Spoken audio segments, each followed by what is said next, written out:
Welcome to the Lending Lowdown, the show that takes the mystery out of the mortgage. I'm your host, Nick Gundrum. You may have seen on the 750 different ways we get information these days that home prices have gone up in the past few years. The market's moving very fast now in southeast Wisconsin. But if mortgage rates are about to go up, is this the time that people need to be Now is the time, looking? absolutely.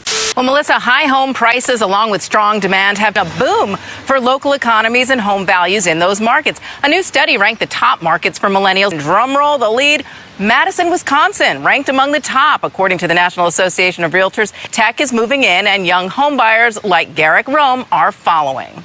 Now remember, unless you're planning on selling, that is just a number on paper. You can't do much with this, but one of the smart things that you can do is use that paper value and create some very real change for your monthly budget. Things like handling some credit cards, student loans.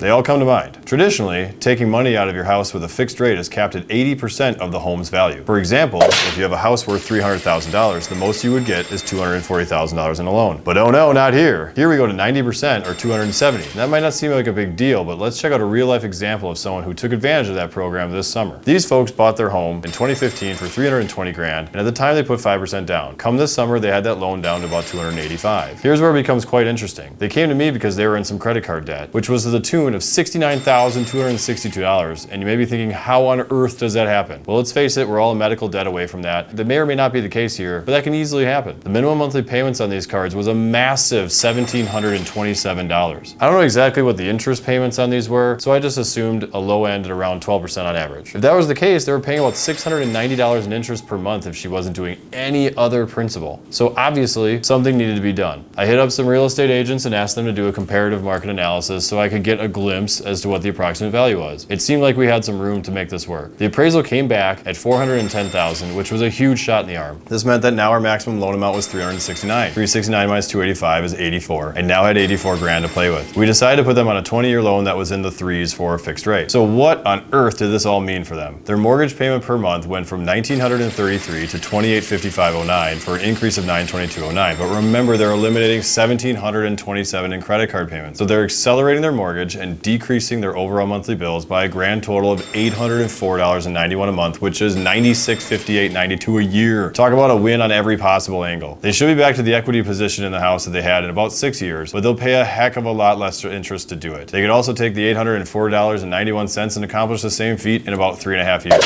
Student loans, credit cards, some auto loans for the most part have interest rates that are higher than mortgage rates are currently, and it can't hurt to check out what something like this would do for your budget. If you made it this far, I thank you.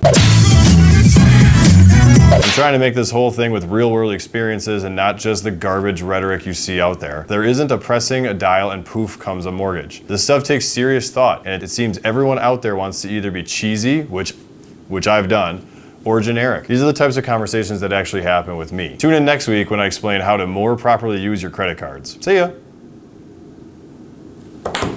A lot easier for editing for you. Almost forgot. This is available in Milwaukee, Waukesha, Ozaki, and Washington counties. This is a local thing. There's an FDIC footprint that we have to adhere to, and those are the 4 counties we can do this program in. So, okay. So compliance dude, I mean, like, he caught me out the door. I was trying to get to my car.